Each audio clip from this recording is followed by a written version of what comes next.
आदरणीय दर्शकबिन नमस्कार। तपाईहरू सबैलाई स्वागत छ हाम्रो युट्युब च्यानल दिल्ली जानकारी टिभीमा। आज पनि तपाईहरू माझ एउटा समाचार लिएर उपस्थित भएको छु। कृपया अन्तिमसम्म हेरेर प्रतिक्रिया दिनुहोला।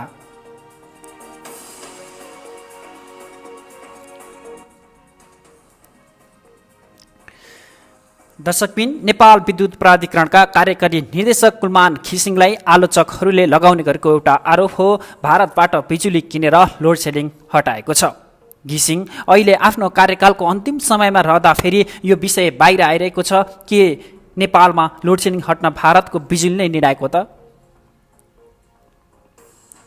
गत आर्थिक वर्ष 2076-77मा नेपालको प्रणालीमा चुहाउट सहित 7 अर्ब 74 करोड युनिट विद्युत उपलब्ध थियो। यसमध्ये भारतबाट आयातित बिजुलीको हिस्सा 1 अर्ब 72 करोड युनिट छ भने आन्तरिक उत्पादनबाट 6 अर्ब 3 करोड युनिट प्रणालीमा आएको छ। यो करिब 13 अर्ब 58 करोड रुपियाँ बराबरको बिजुली हो। भारतबाट आउने बिजुलीको आयात परिमाण अघिल्लो वर्षको भन्दा आर्थिक वर्ष 2076-77मा घटेको छ। आर्थिक वर्ष 2075-76मा 7 अर्ब 55 करोड युनिट बिजुली खपत हुँदा 2 अर्ब 81 करोड युनिट भारतबाट आएको थियो। सो वर्ष 22 अर्ब 95 करोडको बिजुली आयात भएको थियो। त्यसभन्दा अघिल्ला वर्ष नेपालमा बिजुली आयातको परिमाण क्रमशः बढ्दै थियो, तर परिमाण बढ्दा पनि कुल खपतमा भारतीय बिजुलीको हिस्सा ठूलो हुन पाएको थिएन। नेपालले आन्तरिक उत्पादन बढाउँदै लगेपछि गत आर्थिक वर्षबाट भारतीय बिजुली आयात दर नै कम भएको छ। गत वर्ष कुल खपतको 22% बिजुली भारतबाट ल्याउनु पर्यो, जबकि त्यसभन्दा अघिल्ला दुवै वर्ष यहाँ खपत भएकाहरूमध्ये 37% बिजुली भारतको थियो। आन्तरिकतर्फ नेपालमा खपत भएको बिजुलीको करिब 40% नेपाल विद्युत प्राधिकरण अन्तर्गतका आयोजनाहरूबाट उत्पादित बिजुलीको हिस्सा थियो। त्यसैगरी नेपालमा निजी विद्युत उत्पादक आयोजनाहरूले 38.63% बजार ओगटेका थिए। तथ्याङ्क अनुसार गत आर्थिक वर्षमा भारतबाट आउने बिजुली अघिल्लो वर्षको तुलनामा 1 अर्ब 9 करोड युनिटले घटेको छ। आर्थिक वर्ष 2071-72मा प्रणालीमा कुल 5 अर्ब युनिट बिजुली थियो। सो समय नेपालले 1 अर्ब 37 करोड युनिट बिजुली भारतबाट आयात गरेको थियो। त्यति बेला कुल मागको करिब 35% बिजुली भारतबाट आउँथ्यो। त्यसबेला 10 अर्ब 74 करोड रुपियाँको बिजुली नेपाल आयात हुन्थ्यो। अर्को आर्थिक वर्ष अर्थात् 72-73मा कुल खपत 5 अर्ब 7 करोड युनिट पुग्यो। त्यति बेला 1 अर्ब 77 करोड युनिट बिजुली भारतबाट आयात भएको थियो। त्यति बेला कुल खपतमा भारतीय बिजुलीको हिस्सा 35% थियो। सो वर्ष 14 अर्ब 5 करोड रुपियाँको बिजुली किनिएको थियो। नेपाल विद्युत प्राधिकरणमा कुलमान खिसिङ कार्यकारी निर्देशक नियुक्त भएको आर्थिक वर्ष 73-74मा 2 अर्ब युनिट बिजुली प्रणालीमा उपलब्ध थियो। सो वर्ष भारतबाट 2 अर्ब 17 करोड युनिट बिजुली आयात भयो। 40 करोड युनिट भारतबाट थपिँदा नेपालमा उद्योग बाहेकको लोड सेडिङ हटेको थियो। भारतबाट बिजुली किन्न त्यो वर्ष 16 अर्ब 52 करोड खर्च भएको थियो। सो वर्ष कुल खपतमा आयातित बिजुलीको हिस्सा अघिल्लो वर्षभन्दा 1% घटेको थियो। दर्शकबिन, नेपालले आर्थिक वर्ष 2074-75मा 2 अर्ब 58 करोड युनिट बिजुली आयात गरेको थियो। त्यस वर्ष कुल बिजुली खपत 7 अर्ब 5 करोड युनिट थियो। सो वर्ष भारतबाट बिजुली किन्न 19 अर्ब 86 करोडको बिजुली आयात भएको थियो। आर्थिक वर्ष 2075-76मा नेपालले 7 अर्ब 55 करोड युनिट बिजुली खपत गर्दा भारतबाट आउने बिजुली 2 अर्ब 81 करोड युनिट थियो।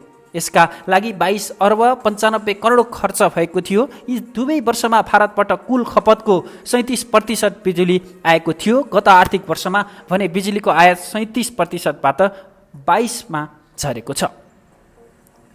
तथ्याङ्कले 18 घण्टाको लोड सेडिङ व्यवस्थापनका क्रममा खपतको तुलनामा थप 2% बिजुली आयात गरिएको देखाउँछ। विशेष गरी निजी उत्पादकका आयोजनाहरू निर्माण हुने क्रम तीव्र भएपछि भारतीय बिजुली कम आयात भएको हो। लक्ष्य अनुसार यो वर्ष माथिल्लो तामाकोशी सहित करिब 1000 मेगावाट क्षमताका आयोजनाहरू सञ्चालन आउन सके बिजुलीको पुरै माग नेपालमै भएको उत्पादनले धान्न सक्ने प्राधिकरणको आकलन छ।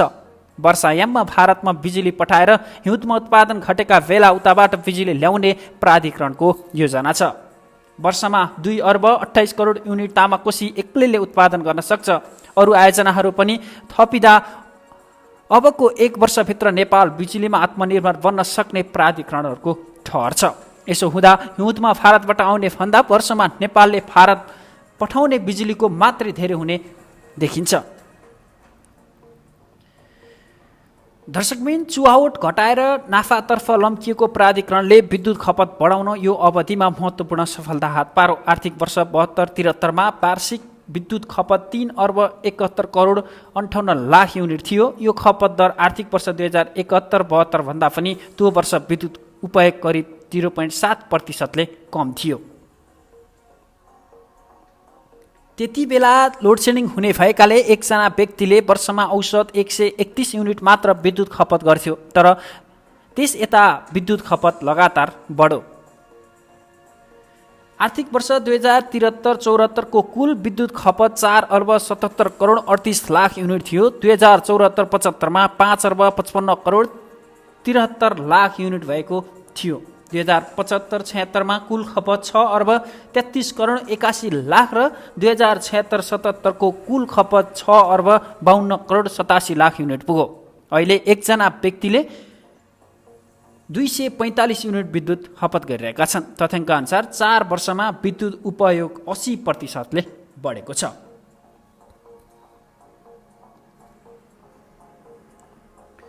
दर्शकबिन, नेपालले भारतसँग सन् 1971 मा नै पावर एक्सचेन्ज एग्रिमेन्ट अर्थात् विद्युत आदान प्रदान सम्झौता गरेको थियो। त्यति बेला सुरुवातमा नेपालले भारतबाट 5 मेगावाट बिजुली नेपाल भित्रायो। त्यस यता विभिन्न अन्तर्देशीय प्रसारण लाइनबाट यसैका आधारमा बिजुली आदान प्रदान भइरहेको छ। नेपालले हाल भारतसँग विद्युत व्यापार सम्झौता PTA पनि गरेको छ। यसअनुसार हाल ढल्केबर मुजफ्फरपुर 220 केबी को प्रसारण लाइनबाट भारतको NBBN मार्फत नेपालले भारतबाट बिजुली किनिरहेको छ। यसबाहेक झन्डै 1 दर्जन साना ठुला प्रसारण लाइनबाट नेपालले नेपाल भारत विद्युत आदान प्रदान समिति मार्फत बिजुली आयात निर्यात गर्दछ। नेपालले निकै लामो समयदेखि भारतमा थोरै मात्रामा भए पनि बिजुली पठाउने गरेको छ। विशेष गरी वर्षाको समयमा बढी हुने र रातको समयमा खपत नभएर खेर जाने अवस्थाको बिजुली नेपालले भारतमा बेच्ने गरेको छ। विद्युत आदान प्रदान समिति मार्फत बिहार, उत्तर प्रदेश र उत्तराखण्डमा बिजुली आदान प्रदान गरिन्छ। यस्तो बिजुली आदान प्रदान गर्दा मूल्य भने एउटै हुन्छ। हाल यो सीमित मार्फत आदान प्रदान हुने बिजुली प्रति युनिट 6 रुपैयाँ 18 पैसा छ। यसअनुसार हाल भारतबाट आयात भएको बिजुलीमा नेपालले निर्यात गरेको बिजुलीको युनिट घटाएर नेपालले बिलिङ गर्ने गरेको छ। यसबाट ढल्केबरबाट आउने बिजुलीको भने गणना हुँदैन।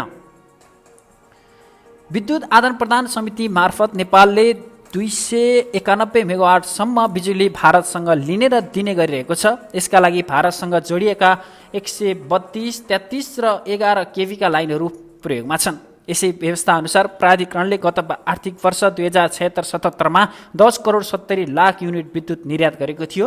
यो गत वर्षको आयातको 6% बराबर हो। दर्शकबिन, प्राधिकरणका प्रवक्ता प्रबल अधिकारी लक्ष्य अनुसार काम भयो। अर्को वर्षमा नेपालले ठूलो मात्रामा बिजुली भारत पठाउन सक्ने बताउँछन्। माथिल्लो तामाकोसी आयोजना सम्पन्न गर्ने लक्ष्य अनुसार काम भइरहेको भन्दै उनले आगामी वर्ष नेपालले बिजुली उत्पादनमा फड्को मार्ने दावी गरेका छन्। यो वर्ष मात्रै करिब 1300 मेगावाट बिजुली उत्पादन गर्ने सरकारी लक्ष्य छ।